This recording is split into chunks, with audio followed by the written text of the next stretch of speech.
Hello, Grand Blanc. I'm Jonathan Carmody, and welcome to another episode of GBH TV's The Locker Room. Now, before I go into today's episode, I'd love to talk about a new sponsorship on the show called Audible.com. Boys and girls, have you seen books like these before? Well, out with the old, in with the new.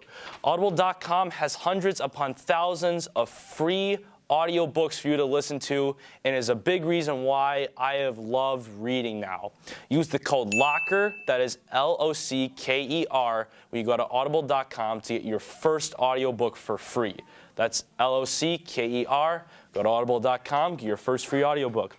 Without further ado, let's jump right into the episode.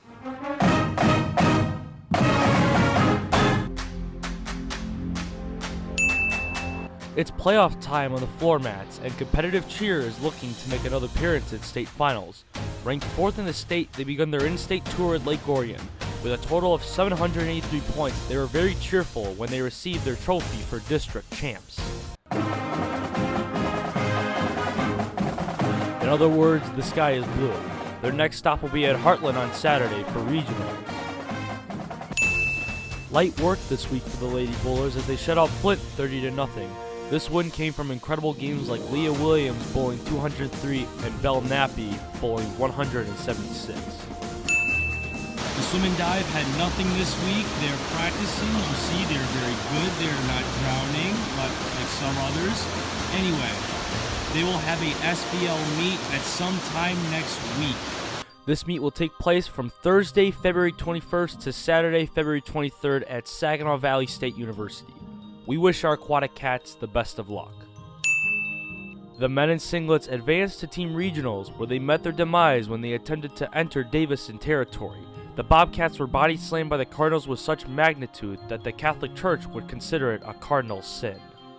But their week wasn't over yet, as they traveled to Clarkston for individual regionals. They weren't as successful as last week, but they will be sending 4 wrestlers to Ford Field.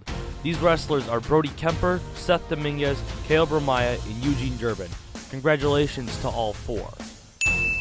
Finally, after an extended period of waiting, skiing finally hit the slopes at Pine Knob.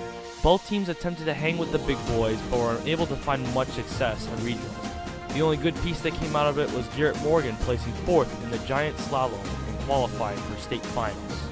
Their next task was the divisional championship, as the girls skied to 2nd overall and the boys placed 1st. Allison Morgan and Garrett Shoemaker both led the Bobcats in the slalom and the giant slalom. Turns out that losing slump from the Red and Black Brigade wasn't temporary. They got frightened by a little bit of thunder and get zapped by lightning. Because of the scheduling this week, I've decided to combine girls and boys basketball into one segment.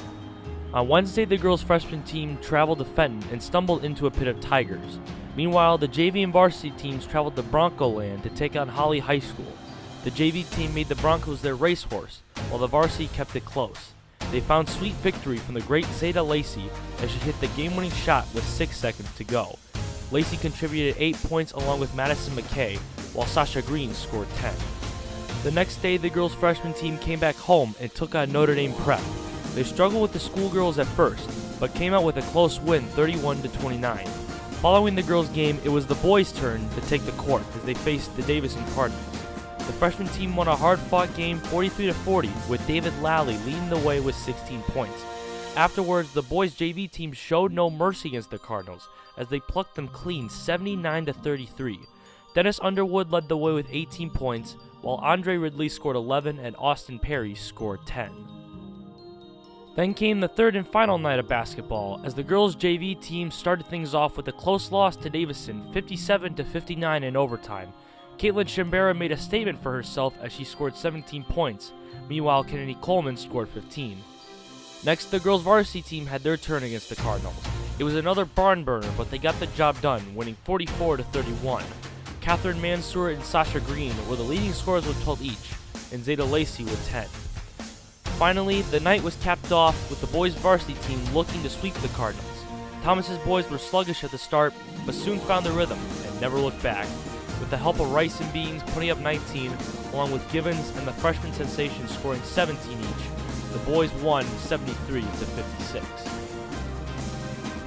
Well, that'll do it for this week's episode. Next week, we'll cover the boys basketball team as they take on the conference crossover, competitive cheer in their regionals, and hockey with their senior day on Saturday at the Dordt Events Center. All that and more here on GBH TV's The Locker Room.